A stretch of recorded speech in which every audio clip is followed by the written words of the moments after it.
Hello नमस्कार. आपण नवरी मिळे हिटलरला 22 जुलैच्या भागामध्ये काय झालं ते पाहणार आहोत.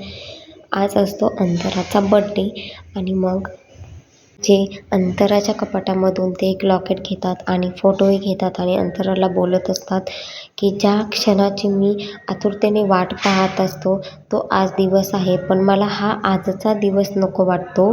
अंतरा खूप वाईट वाटत आहे गं असं म्हणत असतो आणि अंतरा तुझ्या आणि माझ्या नात्यामध्ये तिसरं कधीच कोणी येऊ शकत नाही आणि तू कशाला सोडून गेली असं म्हणत असतात आणि ते लॉकेट बघतात, लॉकेट उघडतात, त्यामध्ये त्या दोघांचा फोटो असतो आणि खूप जास्त एजी इमोशनल होतात. हे सगळं श्वेता बाहेरून पाहत असते आणि मग एजी रडायला येतात, डोळ्याला पाणी येतं आणि हॅपी बर्थडे अंतरा असं म्हणतात आणि मग इथे सीन चेंज झालेला असतो. तिला आजींच्या रूमकडे जात असते तेवढं तिथे किशोर येतो आणि किशोर म्हणतो, काय झालं लीला, झोपली नाही आहेस का? तर ती म्हणते, हो जरा झोप नाही झालेली.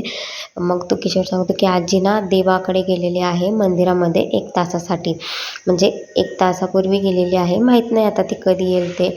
आणि मग किशोरच म्हणतो, तुला काय झालं आहे का लीला? तर लीला नाही म्हणते, विचारू का नको, मनातल्या मनात असते, जाऊ दे विचारतेच असं म्हणते आणि म्हणते, मला ना लीलाईविषयी सांगता का थोडंसं? तर मग लगेच किशोर म्हणतो, हा प्रश्न मला विचारला आहेस, इथून पुढे कधीच विचारायचं नाही घरामध्ये कोणालाच. मागे तो सगळ्यांना अंतरा आईचं नाव घेतल्यानंतर, त्यामुळे तू अंतरा आईचं नाव घेऊ नको असं म्हणत असतात आणि इथे खाली बड्डेची प्लॅनिंगचा सुरू असते, दुर्गा, सरस्वती आणि लक्ष्मीची. मग त्या म्हणत असतात, आज अंतरा आईचा बड्डे, तुम्हाला माहिती आहे ना आपल्याला काय करायचं आहे, आपल्या सगळ्यांनी कामे वाटून घ्यायची. मी घेते किचनचं काम, सरस्वती तू आणि दुर्गा तुम्हाला माहिती आहे ना अंतराईचा बड्डे आहे, तर आपण कार्यक्रम छान करूयात आणि त्याच्यामध्ये अजिबात गडबड गोंधळ करू नयेत असं म्हणत असते. पण मग लगेच सरस्वती म्हणते, आपण नाही करणार हो वहिनी, ती लीला आहे ना गडबडीत, ती काहीतरी गोंधळ करणारच आणि मग आपण तिला काय करूयात, आपण तिला कुठेतरी पाठवून देऊया. दुर्गा म्हणते, ते सोल्युशन नाही आहे, आपण तिला इथे ठेवून तिला काहीच काम नाही सांगायचं, आपण व्यवस्थित सगळ्यांनी काम वाटून घ्यायचं.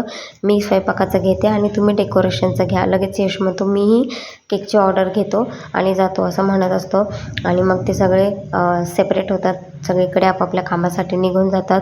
इकडे यश रेवतीकडे गेलेला असतो आणि रेवतीला म्हणतो, मला ना टमॅटो आणि 1 किलो कांदा द्या असं म्हणत असतो आणि तिला म्हणतो की हे केकचं दुकान आहे ना, तर मी केकचीच ऑर्डर देण्यासाठी आलेलो आहे, 3 किलोचा मला केक हवा आहे.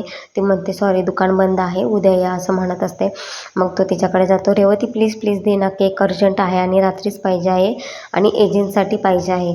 तर म्हणते, हो ठीक आहे, जेंटलमॅनसाठी मी देऊ शकते असं म्हणते आणि तेवढ्यात तिकडून तिला समोर विक्रम आलेला दिसतो आणि मग ती त्याला टाळत असते. तू जा म्हणते, आता मी तुला संध्याकाळी आणून देतो. तो म्हणते फोन, ती म्हणते मी वर मेसेज करते, तू इथून जा आणि ती खाली जाते त्याला बोलण्यासाठी. इथे सीन चेंज झालेला असतो. आजी रूममध्ये आलेले असतात आणि लीला झोपलेली असते आणि मग लीलाला म्हणते, झोप झोप. ती म्हणते, नाही आजी तुमची वाट बघत बघतच मला झोप लागली. मग ती म्हणते, आज ना अंतराचा बड्डे आहे ना, तर प्रत्येक वर्षी मी मंदिरात जात असते आणि आजही त्याचप्रमाणे मी मंदिरात गेले होते आणि आज ती म्हणते, आम्ही आज बड्डे करणार आहोत अंतराचा. मग ती लीला म्हणते, कसं काय, तुम्ही कसा बड्डे करता? मग ती सांगते, आम्ही जेवण बनवतो तिच्या आवडीचं.